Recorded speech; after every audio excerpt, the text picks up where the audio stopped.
Okay, someone asked a question. I'm new to keto. I want to increase my sodium intake. How is that going to affect my blood pressure?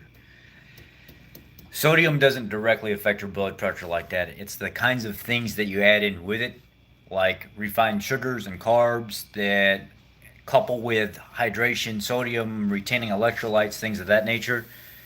A good balance of sodium and potassium can actually reduce and help regulate your blood pressure. But what we do is we simply add a bunch of sugar and junk in with it that causes it to basically spiral out of control.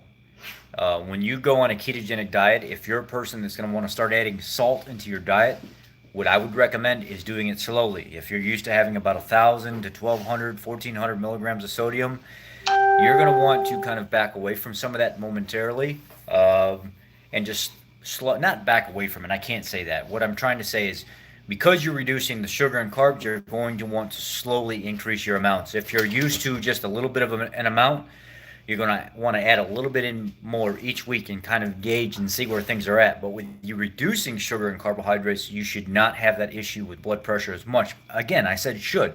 I'm not a doctor. I'm not a nutritionist, but what I can tell you is if you just increase it in small increments, you will figure out where your sweet spot at and it is at. And as you heal and you go through your journey, you're going to see that you can start adding more and more and more and more slowly because that low carb, no carb, reduced carb, ketone levels and stuff inside the body, things of that nature, is going to allow your body to start healing to where you can actually function just like a person without a blood pressure condition. So slowly be your own critic. Don't rely on everybody else for that information. Get into ketosis, nutritional ketosis at least, and the only real honest way to check that is with a blood glucose meter, but you can use urine strips. I don't necessarily recommend that right away. But blood glucose meter, spend the 50, $60 to get it. It'll be your best friend. You'll be able to check your ketone levels, your blood sugar levels, and that's what you kind of want. And you want to go from there and step it out slowly and increase your sodium amounts until your satiety levels for sodium and hydration and stuff are met. But again, having plenty of potassium to balance out them sodium levels is also critical. And where can you get that from? Meats, eggs, cheeses, salads, things of that nature. And if you're low on potassium and you need to add more to it, then you're going to want to find a good quality electrolyte that you can add in, such as there's a Vega brand. Dr. Berg has his deal. I don't recommend spending all that kind of money to do that.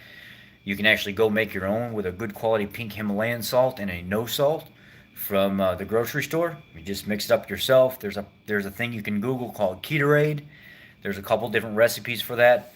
Anyway, be your own critic. Step it out. Increase your sodium levels slowly. Sodium is key on this to keeping those electrolytes up. And in the beginning, keeping those electrolytes up is very, very important because that's going to reduce the effect of keto flu. What is keto flu? Keto flu is a flu-like symptom that can come over you. People freak out. They start eating carbs again. It goes away. It's just a transition phase. And a lot of people can eliminate that keto flu completely by keeping their sodium levels up, their potassium levels up in the beginning, and going through that 1 to 2 week transition phase, and they never even get the flu-like symptoms. But when they actually get the flu-like symptoms, the point is to stick it out. Keep hydrating, keep up on the sodium, keep eating clean foods, and it will pass.